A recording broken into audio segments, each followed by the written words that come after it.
सभी साथियों को नमस्कार, राम राम। मैं एनके एक बार फिर से आप सभी का स्वागत करता हूं। मार्च 2024 का राजस्थान करंट अफेयर इस वीडियो के अंदर अपन कंप्लीट रूप से पढ़ने वाले हैं। देखिए, इस महीने में काफ़ी सारी चीज़ें ऐसी हैं जो करंट में बनी हैं और मुझे लगता है कि अगर मेन चीज़ें आपके ध्यान में हो तो मेरे ख्याल से एग्ज़ाम की दृष्टि से वो सबसे ज़्यादा महत्वपूर्ण होती है। कई बार क्या होता है, करंट तो बहुत बनता है, बहुत सारी चीज़ें होती हैं, याद ही नहीं रहता, तो फिर मतलब क्या है इस चीज़ का। तो मैंने कुछ ऐसी चीज़ें यानी 10 पॉइंट इस वीडियो के अंदर रखे हैं और आप देखना पूरा मार्च का जो महीना है इन 10 बातों के या इन 10 जो फैक्ट हैं इनके इर्द गिर्द पूरा करंट आपका रहेगा। तो अच्छे से इसके नोट्स बनाइए, पीडीएफ में आपके टेलीग्राम चैनल पे डाल दूंगा। इससे पहले जनवरी फरवरी का कंप्लीट सार संग्रह मैंने यूट्यूब पे डाल रखा है, अलग से प्लेलिस्ट बनी है, वो आप वीडियो ज़रूर देखिएगा। तो आइए, सबसे पहला पॉइंट और सबसे इम्पोर्टेंट पॉइंट यानी मार्च के महीने में सबसे इम्पोर्टेंट पॉइंट जो है वो है राजस्थान के 4 प्रख्यात कलाकारों को संगीत नाटक अकादमी द्वारा पुरस्कार दिया गया है। यानी जो आपकी राष्ट्रीय संगीत अकादमी जो है दिल्ली के अंदर, उसकी तरफ से ये अवार्ड मिला है। तो ये राजस्थान के 4 कलाकार जो हैं उनको ये अवार्ड मिला है, तो काफ़ी इम्पोर्टेंट है ये। तो ये अवार्ड जो है 2022 और 2023 का ये अवार्ड है, जिसमें 2022 के लिए 3 व्यक्तियों को चुना है और 2023 के लिए 1 व्यक्ति को ये अवार्ड मिला है। डेट थी 6 मार्च 2024 और राष्ट्रीय संगीत नाटक अकादमी है, तो पुरस्कार भी आपके राष्ट्रपति द्रौपदी मुर्मू के द्वारा ये अवार्ड दिया गया। लेकिन डेट, ये चीज़ें आपको याद नहीं रखनी है, आपको सिर्फ इतना याद रखना है कि ये अवार्ड किसको मिला है राजस्थान के अंदर, 2022 में किसको मिला है और 2023 के लिए किसको चयनित किया है, ये चीज़ आपके ध्यान में होनी चाहिए। तो सबसे पहले देखिए 2022 के लिए सबसे पहला अवार्ड मिला है सरोद वादक के लिए वसंत काबरा को, और ये आपके जोधपुर ज़िले से बिलोंग करते हैं। ये नीचे मैं आपको इनकी फ़ोटो तस्वीर दिखाऊंगा, जिससे थोड़ी से एक माइंड में ऐसा लिंक रहेगा कि हाँ ये व्यक्ति है, याद करने के लिए। तो याद रखिएगा, सरोद वादक के लिए कौन है, वसंत काबरा जी हैं। वसंत काबरा जी, 1-2 बार आप जहाँ पढ़ते हैं तो ऐसी चीज़ें एक बार लिख लें, रोज़ देखेंगे, 5-7 दिन देखेंगे तो मेरे ख्याल से वो चीज़ें दिमाग के अंदर छप जाएंगी। इसके बाद देखिएगा, थिएटर के अंदर लाइटिंग के लिए जो अवार्ड मिला है वो मिला है दौलत राम वैद्य को। दौलत राम वैद्य को, ये बिलोंग करते हैं आपके जयपुर से। बिल्कुल इनका जो निवास स्थान है वो भी आपसे पूछा जा सकता है। तो दौलत राम वैद्य, जयपुर, लाइटिंग के क्षेत्र में इनको ये अवार्ड मिला है 2022 के लिए। अगला 2022 में बफंग वादन के लिए, और ये मिला है आपका गफूरुद्दीन जो मेवाती जोगी हैं यानी भरतपुर साइड के। तो गफूरुद्दीन, देखिए 3 हो गई, वसंत काबरा जोधपुर से, दौलत राम वैद्य जयपुर से और गफूरुद्दीन मेवाती आपके भरतपुर से बफंग वादन के लिए। इनका किस क्षेत्र में मिला है, किस एरिया से बिलोंग करते हैं और कौन सा अवार्ड इनको मिला है, दोनों याद हो गए। अब देखिए 2023 के लिए, और 2023 के लिए सारंगी वादन आपका जो क्षेत्र है उसमें मिला है, और ये है जयपुर के मोइनुद्दीन खान। अब मेरे ख्याल से ये पहला पॉइंट जो मैंने तैयार किया था अच्छे से आपको समझ में आ गया होगा। एक बार दोबारा देख लो, राष्ट्रीय संगीत नाटक अकादमी जो नई दिल्ली अपने राजस्थान के अंदर भी है, लेकिन ये जो अवार्ड मिले हैं वो राष्ट्रीय संगीत नाटक अकादमी दिल्ली की तरफ से मिले हैं, और ये राजस्थान के इसमें 4 हस्तियों को इसमें नॉमिनेट किया है। 2022 और 2023 के लिए पुरस्कार हैं। 2022 में 3 जनों को ये पुरस्कार मिला है और 2023 के लिए 1 जने को ये पुरस्कार मिला है। फोटो देख लीजिए, सरोद वादक में ये वसंत काबरा जी हैं, आप देख पा रहे होंगे। लाइटिंग के क्षेत्र में तो ये हैं आपके दौलत राम वैद्य, आप फोटो देख लीजिए, थिएटर लाइटिंग। और इसके बाद बफंग वादन के लिए गफूरुद्दीन, ये आपके बफंग वादन के लिए, और ये आपके मोइनुद्दीन खान हैं जिन्हें 2023 के लिए सारंगी के क्षेत्र में इनको ये अवार्ड मिला है। राष्ट्रीय संगीत अकादमी दिल्ली की तरफ से 40 से कम एज में यानी 40 से कम युवा के क्षेत्र में भी एक अवार्ड दिया है, लेकिन उस अवार्ड का नाम क्या है, उस्ताद बिस्मिल्लाह खां अवार्ड। ये भी आपसे एग्जाम में पूछा जा सकता है, सीधा आएगा। उस्ताद बिस्मिल्लाह खां अवार्ड राजस्थान के कितनी हस्तियों को दिया गया, तो 2 हस्तियों को ये अवार्ड मिला है, और इसमें है आपके पहला नाम है प्रियदर्शनी मिश्रा, ये हैं आपके जयपुर ज़िले की। थिएटर में राइटिंग के लिए इनको ये अवार्ड मिला है। दूसरा है यूसुफ मेवाती, अब मेवाती लिखा है तो निश्चित तौर पे भरतपुर अलवर इस साइड के होंगे, तो इनको मिला है लोक संगीत के लिए, लोक संगीत के क्षेत्र में। और कौन सा अवार्ड है ये, उस्ताद बिस्मिल्लाह खां अवार्ड। इसने दिया राष्ट्रीय संगीत अकादमी आपकी दिल्ली की तरफ से, और ये 40 से कम एज की जो आयु होती है उसमें ये अवार्ड मिलता है, युवा पुरस्कार। आई थिंक पहला पॉइंट अच्छे से आपको क्लियर हो गया होगा, मेरे ख्याल से कहीं कोई दिक्कत नहीं होगी। निश्चित तौर पे यहाँ से क्वेश्चन आएगा एग्जाम में, अब इनको कैसे भी याद करना है कर लीजिएगा। अगले पॉइंट पे मैं चल रहा हूँ जो काफ़ी ज़्यादा इंपॉर्टेंट है, और पीछे जब आपने रीट की परीक्षा दी होगी, ग्रेड 3 की दी होगी, सीटी के एग्ज़ाम दिए होंगे, और मुझे नहीं लगता कि इसमें से ये एग्ज़ाम में क्वेश्चन ही आया, क्योंकि भाई साहब सोने की खान है, सोना भाई इंपॉर्टेंट है। तो देखिए बूकिया, जगपुरा और कांकरिया गारा ये क्षेत्र आपके बांसवाड़ा ज़िले में है और घाटोल तहसील में ये पड़ते हैं। चर्चा में इसलिए क्योंकि यहाँ पे सोने की खान तो पिछले सालों से आप चर्चा में सुन रहे हैं, लेकिन सोने के खदानों की यहाँ जो है वो नीलामी होने जा रही है, 1-2 महीने में इसकी नीलामी हो जाएगी। तो ये चीज़ ज़रूर ध्यान रखिएगा, इंपॉर्टेंट है। बूकिया, जगपुरा, कांकरिया गारा सीधा आपसे पूछ सकते हैं किसके लिए चर्चा में है, तो वो है आपके सोने की खदानों की नीलामी के लिए। नेक्स्ट देखिए तीसरा इंपॉर्टेंट पॉइंट, रीति का गठन। जी हाँ, अपने राजस्थान के मुख्यमंत्री भजन लाल जी ने कह दिया है कि अब अपन मुख्यमंत्री राजस्थान आर्थिक सुधार सलाहकार परिषद जो है उसका नाम नहीं रखेंगे, हम रखेंगे रीति, क्योंकि केंद्र में चलती है नीति, अब राज्य में चलेगी रीति। सीधी बात पड़ी। पहले योजना आयोग था केंद्र के अंदर, नीति आयोग कर दिया, उसके चेयरमैन खुद प्रधानमंत्री होते हैं। वैसे का वैसे रीति के अध्यक्ष भी कौन होंगे, खुद मुख्यमंत्री होंगे। उपाध्यक्ष अभी बनाया नहीं है। इसके मुख्य कार्यकारी जो अधिकारी हैं वो योजना विभाग के जितने भी सचिव हैं वो इसमें काम करेंगे। और रीति का काम क्या होगा, तो रीति का काम जो नीति का काम होता है केंद्र के अंदर, वो राज्य के अंदर रीति का काम होगा, नीतियाँ बनाएगा। विभिन्न क्षेत्रों में राज्य के विकास के लिए नीतियों के लिए यह जाना जाएगा। विकसित भारत 2047, 100 साल। तो ये थोड़ा ध्यान रखिएगा, इंपॉर्टेंट है। क्वेश्चन यहाँ से यही पूछा जा सकता है कि मुख्यमंत्री राजस्थान आर्थिक सुधार सलाहकार परिषद, इसका नया नाम अब क्या है, रीति है। नेक्स्ट देखिए, हमारा संविधान हमारा सम्मान कार्यक्रम संपन्न हुआ है। ये जो CJI हैं, चीफ जस्टिस ऑफ इंडिया, उन्होंने बीकानेर में ये कार्यक्रम आयोजित किया है। तो ये एक दिन का जो कार्यक्रम था, 9 मार्च 2024 को बीकानेर के महाराजा गंगा सिंह यूनिवर्सिटी के अंदर ये कार्यक्रम हुआ। तो थोड़ा ध्यान रखिएगा, सीधा एग्जाम में ऑनलाइन पूछा जा सकता है। हमारा संविधान हमारा सम्मान कार्यक्रम कहाँ संपन्न हुआ, तो बीकानेर जिले के अंदर, ये थोड़ा ध्यान रखिएगा। अगला देखिए 5वां पॉइंट, और ये वेरी वेरी इंपॉर्टेंट है, बहुत ज़्यादा इंपॉर्टेंट है। 5वां सुंदर कांति जोशी अवार्ड। देखिए मार्च महीने में भी ऐसी बहुत सारी खेल प्रतियोगिताएं हैं जो संपन्न हुई हैं, लेकिन मैंने उनको नहीं ली है। मैंने पहले भी फरवरी जनवरी के जब करंट के वीडियो मैंने करवाए थे, मैंने बोला था कि अवार्ड वाली चीज़ें मैं नहीं लूँगा, उनका अलग से एक वीडियो बनाएंगे। बहुत सारे प्रतियोगिताएं होती हैं, भूल जाती हूँ, कोई मतलब नहीं है। तो काम की सबसे ज़्यादा चर्चा में रहेंगी वो चीज़ें अपन लेंगे, बाकी जितने भी होंगे वो उनको अलग से वीडियो के अंदर हम आपको बताएंगे। तो बहुत सारी चीज़ों के चक्कर में जो मेन चीज़ें हो सकती हैं, कई बार वो भूल जाते हैं। तो जितने भी अवार्ड वगैरह हैं, प्रतियोगिताएं वगैरह हैं, उनकी आप चिंता न करें, एक अलग से अपन वीडियो बनाएंगे। तो देखिए 5वां सुंदर कांति जोशी अवार्ड 2023-24 का, और ये इसकी घोषणा हुई थी 17 मार्च 2024 को, और ये दिया जाता है राधा निवास क्रिकेट क्लब के द्वारा प्रदेश की सर्वश्रेष्ठ महिला क्रिकेटर को ये दिया जाता है। तो इसमें देखिए ये 3 महिला क्रिकेटर हैं जिसका नाम आप याद रख सकते हैं। इसमें एक तो है देखिए ज्योति चौधरी विकेट कीपर हैं, और सीनियर वर्ग में ये इनको ये अवार्ड मिला है। कोई दिक्कत नहीं होगा मेरे ख्याल से। 5वां सुंदरकांति जोशी अवार्ड 3 जनों को मिला है, 3 महिलाओं को मिला है। सर्वश्रेष्ठ क्रिकेटर महिला होती हैं राज्य की, उनको ये अवार्ड दिया जाता है। तो ज्योति चौधरी भाई साहब हैं, क्रिकेट में जब खेलते हैं तो भाई साहब हम तो फील्डिंग नहीं करेंगे, है ना, विकेट कीपिंग ही करेंगे। सबसे पहले वो विकेट कीपिंग वाला ही ऑप्शन मिलता है, तो ऐसे याद रख सकते हैं। विकेट कीपर चौधरी साहब हैं, ज्योति चौधरी सीनियर वर्ग। इसके बाद देखिएगा वृंदा शर्मा, ये सब जूनियर के रूप में इनको ये अवार्ड मिला है। और सीता भार्गव, इनको पहला लाइफ टाइम अचीवमेंट अवार्ड ये मिला है। ये इंपॉर्टेंट है आपका, ये इंपॉर्टेंट है, पहला लाइफ टाइम अचीवमेंट अवार्ड हो गया ना, इसलिए इंपॉर्टेंट है। सीता भार्गव, सीता नाम अब इतिहास में फेमस है, तो थोड़ा सा लिंक कर सकते हैं। लाइफ टाइम के लिए आप जानते हो नाम ये, तो ऐसे थोड़ा सा लिंक करके इसको याद कर सकते हो। इसके बाद देखिएगा 6वां पॉइंट, और वेरी वेरी इंपॉर्टेंट पॉइंट है ये, क्योंकि इसमें मैंने 1 लाइनर फैक्ट रखे हैं जो सीधे आपके एग्जाम में पूछे जा सकते हैं, और पूरे मार्च महीने का एक प्रकार से रिवीजन आपका करा देंगे। तो इसमें देखिए फटाफट देखेंगे। एक तो देखिए केथुन कोटा, ये चर्चा में है। क्यों चर्चा में है, क्योंकि यहाँ पे आप सब लोग जानते हैं केथुन कोटा में विभीषण का मेला लगता है होली के अवसर पे, तो ये एक प्रकार से इसका आयोजन हुआ है, तो सीधा आपसे एग्जाम में पूछ सकते हैं। एक ये देखिए देवी कोट जैसलमेर का, ये चर्चा में इसलिए क्योंकि यहाँ पे अडानी ग्रुप की ओर से 180 मेगावाट का सोलर प्लांट जो है वो यहाँ पे शुरू हुआ है।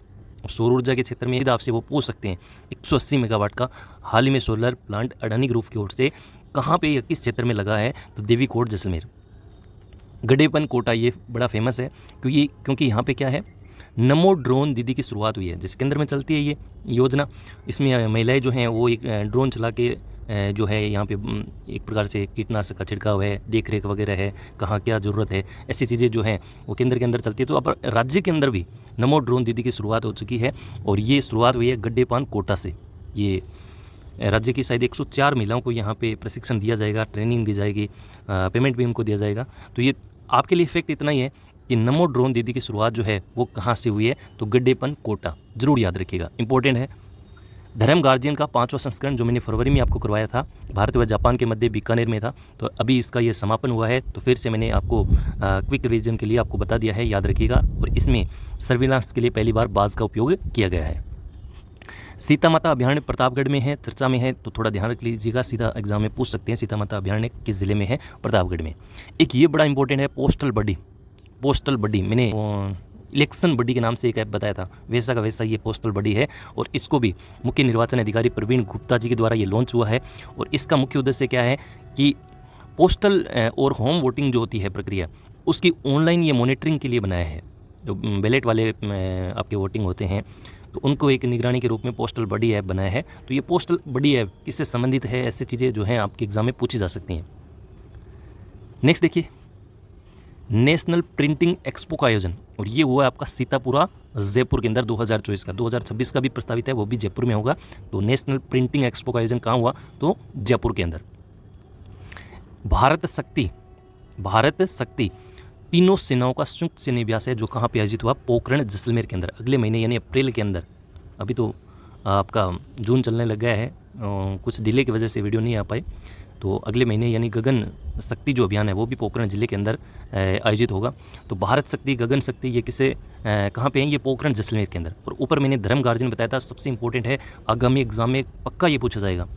धर्म गार्जियन वाला बीकानेर में आयोजित हुआ था, भारत और जापान के मध्य। तो जितने भी संयुक्त सैन्य अभ्यास हैं वो सारे एक जगह लिख लेना, उनसे क्वेश्चन डेफिनेटली आएगा आपका। इसके बाद देखिएगा, CSE द्वारा 2023-24 में हनुमानगढ़ को सबसे प्रदूषित शहर माना है। 2023-24 की जो रिपोर्ट आई है उसमें हनुमानगढ़ जिले को सबसे प्रदूषित शहर इन्होंने माना है, सिरोही को सबसे कम माना है। तो हनुमानगढ़ जिला चर्चा में है, और चर्चा में भी कैसे है प्रदूषित शहरों में, तो थोड़ा ऐसे दिमाग में रखिएगा इसको। रामगढ़ क्रेटर, एक रामगढ़ विस्तारी है जो अलग है, रामगढ़ क्रेटर ये चर्चा में है। और चर्चा में इसलिए क्योंकि इसको देश का पहला अधिशासित भू विरासत यानी जियो हेरिटेज साइट में इसको शामिल किया गया है। इंपॉर्टेंट है, वैसे तो ये चीज़ें भूल ही नहीं जाती, एक बार फैक्ट पढ़ लिया तो ये हमेशा के लिए याद रहती हैं, फिर भी इसको ध्यान में रखिएगा। इसके बाद है डीडवाना कुचामन। डीडवाना कुचामन ये क्यों चर्चा में है, क्योंकि जल जीवन मिशन की जो रैंकिंग है उसमें इस ज़िले ने पहला स्थान जो है वो प्राप्त किया है। जल जीवन मिशन, इसमें केंद्र और राज्य की 50-50% साझेदारी है।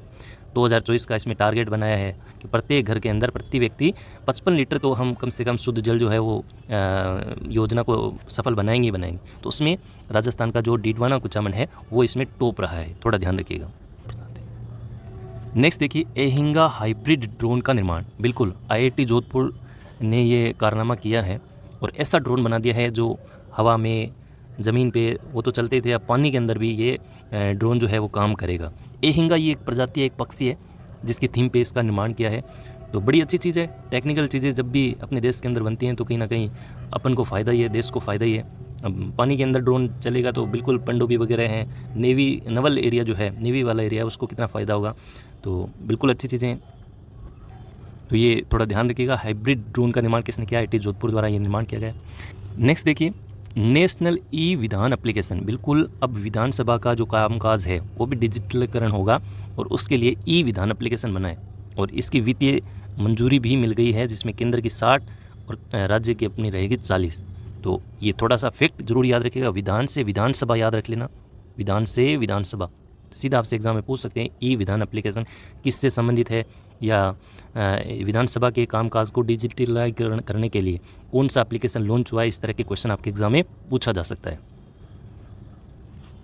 नेक्स्ट है मुख्यमंत्री माँ वाउचर योजना। वेरी वेरी इंपॉर्टेंट है और ये योजना एक प्रकार से पायलट प्रोजेक्ट के रूप में स्टार्ट हुई है 12 भरतपुर और फलौदी ज़िले में। बाद में इसको पूरे राज्य के अंदर लागू कर दिया जाएगा। इस योजना में क्या मदद मिलेगी कि जो गर्भवती महिला है उसको सोनोग्राफी के लिए QR कोड आधारित एक वाउचर मिलेगा, जिससे वो सोनोग्राफी का जो पेमेंट है वो नहीं लगेगा।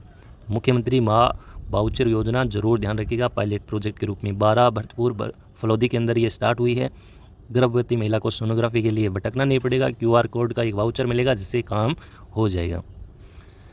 ये अपना छठा पॉइंट क्लियर है। इसके बाद देखिएगा 7वां पॉइंट, ज़्यादा पॉइंट नहीं है, 10 ही पॉइंट है और 10 पॉइंट में पूरा आपका मार्च का महीना। पूरा वीडियो देखने के बाद आप खुद कहेंगे कि हाँ यार चीज़ें जितनी पढ़ी हैं सटीक पढ़ी हैं और एग्ज़ाम इंपॉर्टेंट पढ़ी हैं, निश्चित तौर पे यहाँ से एग्ज़ाम में क्वेश्चन आएगा ही आएगा। इसके बाद देखिएगा नेक्स्ट पॉइंट है और वेरी वेरी इंपॉर्टेंट है कि सतत विकास लक्ष्य में तेज़ी लाने के लिए राष्ट्रीय सम्मेलन कहाँ आयोजित हुआ, तो ये हुआ है जयपुर के अंदर। 4 और 5 मार्च को नीति आयोग ने इसको आयोजित करवाया है, लेकिन डेट और किसने आयोजित करवाया वो जानना ज़रूरी नहीं है। सबसे इम्पोर्टेंट यही है कि एसडीजी के जो लक्ष्य हैं उसका राष्ट्रीय सम्मेलन कहाँ आयोजित हुआ, जयपुर के अंदर हुआ है। थोड़ा सा एसडीजी ये आप सब लोग जानते होंगे, पहले एमडीजी चला करता था, 2000 में आया था, 2015 उसका लक्ष्य था। 15 में जैसे ही वो लक्ष्य पूरा हुआ, उसमें 8 लक्ष्य थे एसडीजी में, एमडीजी में।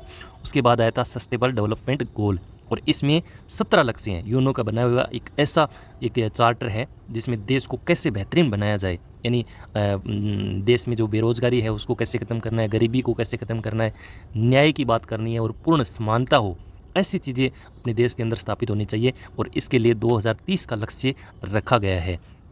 तो इसमें कैसे अपन तेज़ी लाएं, कैसे अपन को काम करना है, उसका एक राष्ट्रीय सम्मेलन कहाँ हुआ है, जयपुर के अंदर हुआ है।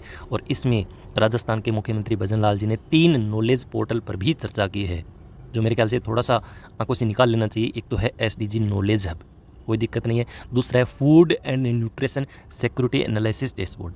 तीसरा है एसडीजी जीरो हंगर, याद रहेगा, कोई दिक्कत नहीं होना चाहिए, कोई भी भूखा नहीं, जीरो हंगर डैशबोर्ड। 3 तो डैशबोर्ड हो गई। 2023 वाली, इसमें अपने राजस्थान के 3 जिलों को आपको ध्यान में रखना है। सीकर और झुंझुनू ये तो पहले स्थान पे रहे, सीकर और झुंझुनू। और सबसे अंतिम स्थान पे रहा है आपका जैसलमेर, तीसरे स्थान पे है नागौर। लेकिन नागौर जो है वो है परफॉर्मर के रूप में गिना जाएगा, यानी जो एसडीजी में जो श्रेणियाँ बांट रखी हैं अंक के आधार पे, जैसे 100 अंक है उसको अचीवर्स कहा जाता है, 65 से 100 के बीच में उसको फ्रंट रनर दिया जाता है, जैसे मान लो 50 से 65 के बीच में तो उसको परफॉर्मर के नाम से जाना जाता है, परफॉर्मर जिला। और 50 से कम है उसको एस्प्रिंट जिले बोले जाते हैं। तो ऐसे अपन की सीकर और झुंझुनू है वो तो है फ्रंट रनर 2 जिले, और नागौर जिला है वो है परफॉर्मर। अभी नागौर परफॉर्मर फ्रंट रनर ये आपको कंफ्यूज करेगा, लेकिन जब चीज़ें अच्छे से पढ़ोगे ना तब ये चीज़ें अच्छे से क्लियर हो जाएंगी। तो 2 जिले तो है इसमें फ्रंट रनर और 31 जिले हैं इसमें परफॉर्मर। मेरे ख्याल से कहीं कोई दिक्कत आपको नहीं आनी चाहिए। आगे चलें। जल संसाधन प्रणाली डैशबोर्ड लॉन्च, शायद इससे पहले ऐसा कोई आपने डैशबोर्ड लॉन्च होते हुए नहीं सुना होगा। बिल्कुल सही है, ये देश का पहला पोर्टल लॉन्च करने जा रहा है, और वो किसने किया है, वो अपने राजस्थान ने किया है, जल संसाधन प्रणाली डैशबोर्ड लॉन्च। तो जब कोई पहली चीज़ होती है, पहली बार होती है, वो एग्जाम की दृष्टि से इंपॉर्टेंट होती है, याद रखिएगा। 9वां पॉइंट, और इसमें हम रैंकिंग देखेंगे अपने राजस्थान की, इंपॉर्टेंट है, एग्जाम में कई बार रैंकिंग पूछी जाती है। तो देखिए राजस्थान का देश में कौन सा स्थान है, तो देखिए एक तो है 14वां स्थान, याद रखना है कि इसमें इलेक्ट्रिक वाहन की खरीद में 14वां स्थान। अब आगे का ज़माना इलेक्ट्रिक वाला आ रहा है, तो राजस्थान का कौन सा स्थान रहा है खरीदारी में, 14वां स्थान।